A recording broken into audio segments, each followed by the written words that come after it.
How's everybody doing? This is another uh, Jbeam Basics.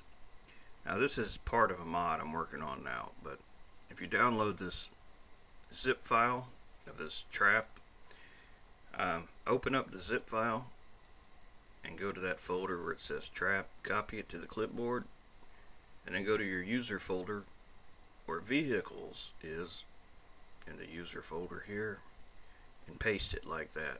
So if you were to open it up, that's what you would see. Now, if you want to use the Jbeam Editor and load it in here, that's what I would suggest you do for this video. I can illustrate this better in here, because this is the model of the Jbeam, and I want you to imagine a cracker, like a soda cracker, saltine cracker, right? Something really square that's light. It's, I'm try to illustrate this so it makes more sense. It's easier to visualize something when you can kind of see it. So, say this is a saltine cracker, right?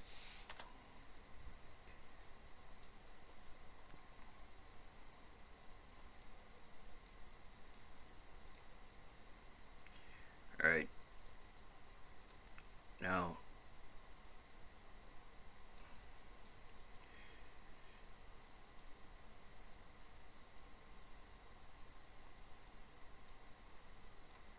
on each of the corners of the cracker, wait a minute, wrong one. On each of the corners of the cracker, there's a node, right?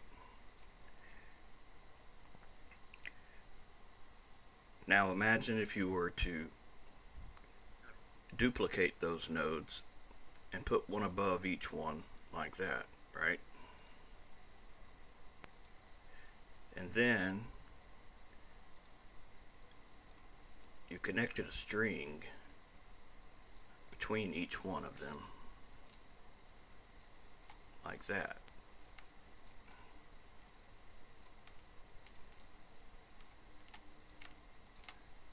And then you set it up so that if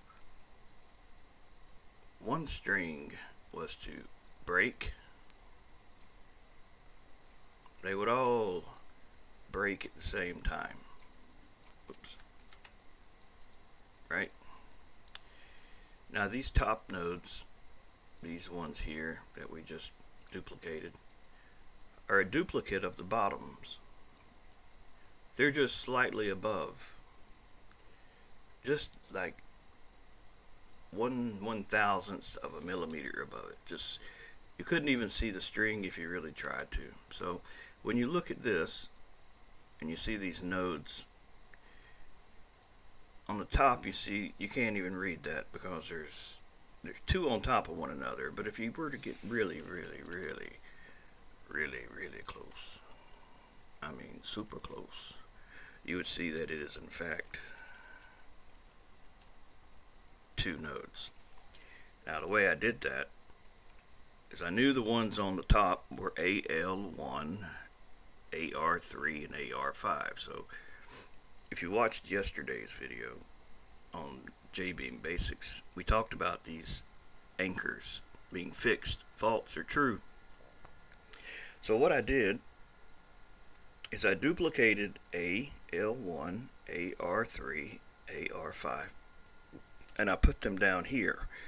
But I put a letter Z in front of each one. And then this last number is the Z axis, up and down. So what was just 0.03 for the height, I added another 3. So it's just like 0.033. So it's very close, right?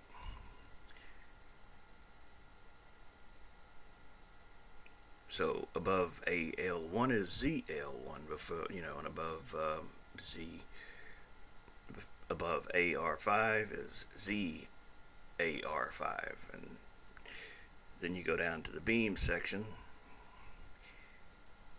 and what I did is I just said, well, that's got AL1 in it. I'll just copy that and paste it. All right. Save a little time. And I'll just change the second one to ZAL1. And that basically creates a connection between the two.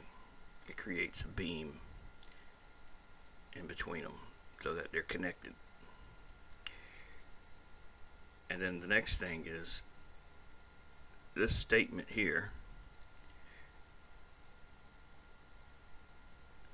tells it that if the beam strength exceeds 45,000, is reached basically. If that amount is reached in the forces, then it'll break it, but it'll also break all those at the same time.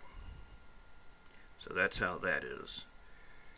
Now the beams that make up this thing here, they got their own set of values that they do not break. If you saw yesterday's video, you saw what it does to the polygons when the actual model itself breaks. It don't look pretty. It's not the kind of breaking that you want. So these have their own values. So if we go to the game and load that into it, you can kind of begin to get an idea of how this works.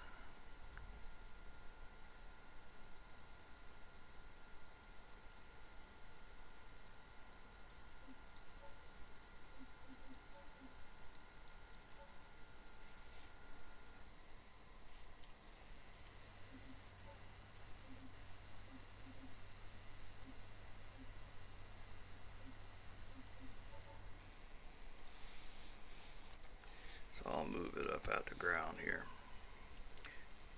Someone else mentioned in the video they don't see the nodes in the beams. Well, you can't do that in edit mode. It'd be like in regular mode here. If you want to see the nodes, you hit Control N. If you want to see the beams, Control B. And if you want to see the triangles, Control T. There's several different modes for beams, like 20 different ones. Like I hit it, like you can hit Control Shift B to go back. If you hit Control B 1, 2, 3 times, then what it'll show you, we'll make those bigger so we can see them better. Debug, and there we go. We'll get as close as we can here.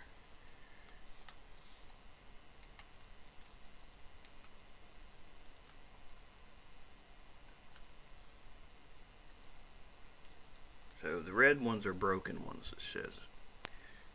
So you can see when I pull on this enough,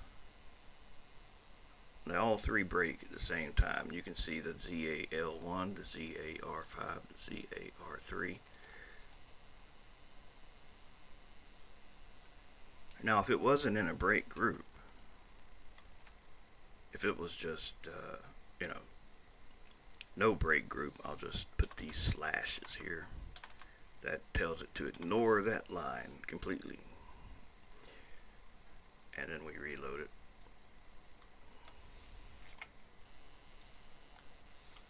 You'll see that each one can break individually. It doesn't necessarily break the others. I can't even break one now.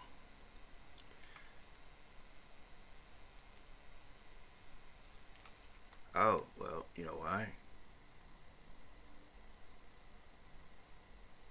Because it's fallen back to FLT max. Those won't break. So I can make these have their own set of values still, but not use a break group. Break group means that they all break together.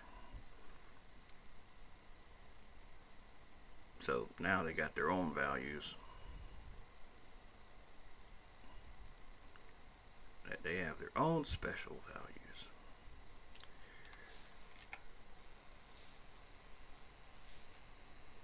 So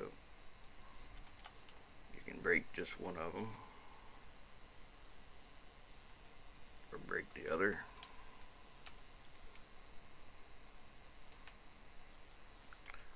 Or have a break group and have them all break. When one breaks, they all break.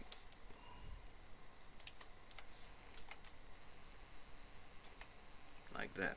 I'll share this if anybody wants to mess around with just this. If I get finished with this, it'll be another one of those traps that break when you drive on it. So I think that's it for this. I also point out when I copied those nodes that are going to be the anchors, you see the fixed true, right? See, that makes them so that they are anchored and not going anywhere. If that was not in here, then when the thing spawns, the anchors would fall too. So that's why that's true there. And I know more stuff's to come, so I put a fixed false after. And then when it gets to the next piece and them pieces need to be anchored, I'll do it that way. I also made a new group name. So group A is for this piece. But the anchors, I put a ZA, so they're just in their own little separate group. And that's pretty much it for this. So just another little thing on Jbeam Basics.